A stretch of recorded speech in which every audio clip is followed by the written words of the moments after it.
Hi, my name's Jack, and well, at first, I didn't believe in myths, fairy tales, or even the paranormal. But what happened to me changed my way of thinking about the world. It made me believe there are things out there that we just don't know about yet. So, where should I begin? I guess it all started December 22nd. It was the middle of winter, and I lived in Maryland at the time. My wife and I had a divorce because I had cheated on her a few years ago, so it was just me by myself. A few weeks after the divorce, she had a child. His name was Tyler, and even though I never got to see him, not even on my birthday, my wife made an exception to let him come out to see me this once. Only because Tyler kept asking her to let him see me that Christmas. Along with the fact his birthday was the 25th, she couldn't say no. Score one for Tyler. On December 23rd, 3 a.m., I met him for the first time at the airport. I came to tears. To see my son for the first time in person just was one of those moments to where I couldn't help myself. He had yellowish brown curvy short hair, his eyes were dark brown, and he was breaking out with a few pimples on his face. He must have already hit the puberty stage, obviously. He wore a dark blue no-sleeve jacket over a black t-shirt, and he also wore ripped jeans with Timberlake boots. He then came over to me and gave me a hug that lasted for a minute. We then went to get his luggage, and then went back to my home. As soon as we got inside, I just gave him a tour of the place. His room was a little roomy with a couch, television, and a twin bed. The closet was small, but still big enough to walk in. It was more like a box big enough to walk in. He seemed satisfied with his room because as soon as I showed it to him, he quickly laid down on the bed with a grin on his face. "I'll just let you settle in, and I'll be in the living room if you need me," I told him. I went downstairs, sat on the sofa, and picked up the remote to watch television. I turned to the History Channel because it always had something interesting to watch. This time it talked mostly about sirens and mermaids. For 2 hours, I sat there watching it, then I went to go check on Tyler. I opened the door and entered his room. To my surprise, he was already asleep, still wearing his clothes, lying on top of the covers. I then heard music playing outside. I look out the window next to the TV in Tyler's room. It was just my loud neighbors again. This had been going on ever since they moved to the area a year ago. Every time near the holidays, they would always have their music playing at night, and then show off some new decorations on their house the next morning. They were only two teenagers, one boy, one girl. They seemed 17 years of age, and while, yes, they looked like teens, they didn't act like teens. I would only see them once or twice out of the day, and that's it. The next morning, my son and I were out at the store getting new decorations for my house. We picked out some yellow lights to go around the house, then picked out a Christmas tree to go in the living room. I plan on going all out for Tyler's birthday. "Hey Dad, do you mind if I go pick out one last thing before we go?" he asked. I told him yes. Within a matter of 10 minutes, he came back holding an envelope. We wanted to check out to buy all the decorations and other stuff that did cost me a fortune, but I would do anything for my son. I drove us back home, and on my way up to the porch with the bags, I saw the two strange teens putting up their decorations. Everything was just plain white with red spots or stripes on them. The decorations also looked like they were all carved by hand. It must have taken hours to make all the decorations, maybe even days, because they came outside with snowflakes, reindeer, and one white and red Santa sleigh. They really upped their game this year. "Nice decorations," I yelled to them. The two teens stopped what they were doing and looked up at me for a few minutes, then looked at my son, who was getting the rest of the stuff out of the cart. They had a blank stare on their faces, not even a smile, and then went back to decorating. My son and I went inside to put up the Christmas tree in the living room. "Here, you start putting the decorations on the tree, and I'll go make us some eggnog," I told him, giving him the decorations. "What's eggnog? Sounds gross," he said. I just laughed and said, "It's not gross at all. I think you'll actually like it." 6 hours went by full of laughing and decorating. Then there was a knock at the door.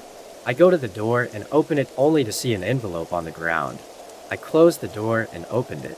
It read, "Dear Jack, my husband and I are having a Christmas party at 10 o'clock tonight, and we wanted to invite you to all the fun. The whole neighborhood will be there. There will be snacks, drinks, and a few party games. Hope you can make it. Yours truly, Mrs. and Mr. Brightster." I then went to the table to put the letter down for a minute. Then Tyler came over to me with a different envelope. "Dear Dad, I know it's a little early, but I couldn't wait till Christmas to give it to you," he said. I then opened it, and pulled out a necklace and a card. The necklace had a little cross with a ring going over the cross. The whole necklace was silver-plated. Then I looked at the card and it read, "Best Dad in the World." As corny as the card was, I gave my son a hug that lasted for 2 minutes. I then told him about the party and asked if he wanted to go. "Sounds like fun," he said. "Alright, I'll drop you off up there, but I want you back by 10:30, okay? I can't go with you because I have some stuff I need to take care of. Can I trust you to go there and come back by 10:30? I asked. "Yes, you can," he said confidently. 5 hours passed and Tyler was at the door ready to go to the party. I got my keys, and we made our way to the car. That's when out the corner of my eye I noticed a small dog running across the street from something 2 houses down. Then a giant monstrosity pounced on the dog out of nowhere. The poor dog let out a loud shriek and the monster. That thing opens its mouth to a full 180-degree angle, showing millions of rows of horrifying dagger-like teeth. Then it took a giant chop out of half of the dog's body, blood being gushed out on the face of the monster.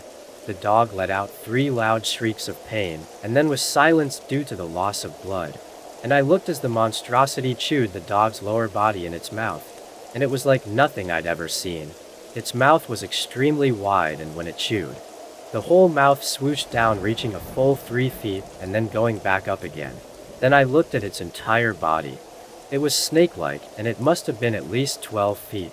Then I looked at its long, skinny arms. For the body of a serpent-like monster, I would expect the arms to be bigger. Then the hands were as long as half a skateboard. Its eyes were completely black with a white spot in the center of them both. Then it stopped eating and let out a loud, monstrous yell and stood up almost taller than me, and, while it was standing, the rest of its body slithered on the ground, making the whole monster move out of sight. I was so disgusted by what I had just witnessed. I quickly grabbed my son's wrist and pulled him inside and told him, "Son, I need you to shut and lock every door and window in the house, right now." He went upstairs to do so while I do the same downstairs. A few minutes pass and my son comes downstairs. "Dad, what happened?" I couldn't tell him what I saw, so I thought fast and said, "Well, I figured since it was first time I've ever seen my own flesh and blood, and is most likely going to be the last, that we could spend some time together. You know, play a board game, or just try to get to know each other." He gave me a blank stare for a minute and said, "Okay, I think I saw a Monopoly board game upstairs somewhere. I'll go get it." I give Tyler a small grin as he went back up the stairs. When he was gone, I looked out through the blinds on the window to make sure that horrific thing was gone. But all I saw were lights from the party Mr. and Mrs. Brightster were having. My son comes back downstairs, phone in his hand and an excited expression on his face. "Dad, take a look at this. It was so cool I caught it on my phone," Tyler said. He gave me his cell phone to look at the video and then rambled on and on about his findings. He said that 2 giant serpent-like monsters were going back and forth from our neighbor's house over to the Brightster's house where the party was being held. He also said that each time they would slither over the fence of the Brightster's house empty-handed, then come back out with 2 motionless people being held in their arms, going back to our neighbor's backyard where the 2 strange teens were living in. He also said that this happened 3 times while he was upstairs for the whole 2 minutes. The 4th time, the 2 serpents stopped at the fence of the Brightster's house and looked directly at him, as if they were looking into his very soul. They then turned their heads to a full 180 degrees without their bodies moving the same way. Then both of them gave my son a giant smile that was just about bigger than their face, and their eyes glowed bright red. After their little display of horror, they jumped the fence to go back to what they were doing before. I looked at the video my son, Tyler, had caught on his phone, and what I saw made me shiver just by looking at it. Everything the phone showed me was everything my son just told me. Also, knowing that there are 2 of these things in the neighborhood, and just seeing the way they looked at my son, I just didn't know what to think.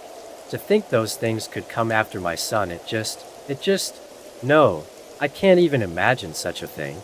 I would rather die than let those things take my son away from me. I needed some time to think about what I was going to do. I told Tyler to watch some TV or something, and to keep the phone with me for a while. He didn't seem to mind that at all. Hours had gone by with me watching the video over and over again. In my mind I was asking to myself, why were those things here? Where did they come from? And what are their plans? These questions were spinning around my head like a tornado. I didn't know what to do. I couldn't call the cops. They would just laugh right in my face if I told them that there were 2 serpent monsters in the area. I definitely couldn't tell my ex because that's just one headache I don't feel like having right now. I guess all I could do was keep this on the down low until the whole thing blows over. December 24th Christmas was just one day away and the gifts for my son were already under the Christmas tree. Tyler was still asleep in bed, so I decided to go ahead and make a good breakfast for him to wake up to. I pulled out a good cookbook that was passed on to me by my mom. I came from a family of good cooks. All of our family recipes were kept in this very book. I flipped through a couple of pages until I found lumber chunkin' breakfast. It said on the page this recipe was made by my great-grandmother, but the year was smudged so I didn't know when it was made. It looked like a good idea, so I grabbed some eggs out of the fridge, pulled out the pancake mix, and pulled out some OJ from the fridge as well. Then I pulled out 2 pans and started cooking. I guess the sound of sizzling eggs woke up Tyler because I saw him come downstairs wearing nothing but some jeans and a no-sleeve t-shirt while rubbing his eyes. He didn't say anything for a few minutes. Then he asked, "What's for breakfast?" "Pancakes, sausage, eggs, with bacon and OJ," I told him. He then sat down on the couch and picked up the remote to watch TV. After a few minutes of cooking, I have breakfast all set on the table. "The food is done. Come and get it," I said. Within 1 second, Tyler was at the table gobbling down all the food on his plate. I don't even think I saw him chew his food first. Suddenly, there was a knock at the door. I went over from the table to open the door. It was Mrs. Brightster, and she had tears running down her cheeks while giving me a look of sorrow, and in her hand, she held a CD. "I'm so sorry for your loss, Jack," she said. "My loss? What are you talking about?" I said. She just looked down and handed me the CD. I thought she was joking, so I started to chuckle. "Oh, I get it. A joke. Ha, nice try, Mrs. Brightster," I said playfully. She then lifted her face back up at me, still with the same expression on her face, and said, "I found this in my mailbox this morning, and when I went to play it, it showed me your son being brutally tortured by these 2 horrible creatures. I'm so sorry." I quickly smiled, then laughed out loud again, and turned around to show her my son was at the table eating breakfast, but when I did, no one was there. All I saw was the food I made still on the table, still intact and still hot, as if it had never been touched. The TV was off, and the remote was still on the couch, just the way I left it last night. It was as if the last 2 hours I spent with my son this morning never even happened. The smile quickly turned into a frown, and then I looked back at Mrs. Brightster and snatched the CD from her hand. Then I went back into the house to look for my son. I yelled his name from downstairs. No answer. Next, I said that if he didn't come downstairs, I would whoop him with my leather belt. Nothing. Not even a thump of his foot stepping on the floor. So I quickly ran upstairs to his room. He was still sleeping in bed with the pillow covering his head, but just seeing him sleeping in bed wasn't good enough for me. I wanted to make sure he was breathing. I needed to know he was still on this earth. I had to know. I then took the pillow from over his head and threw it to the floor. Then what I saw was my son. But his eyes were popped out of their sockets and there was a big cut in his throat. Dry blood was all over his face. I then noticed a small, folded piece of paper in his neck where the cut was. I grabbed the bloody folded paper, then opened it.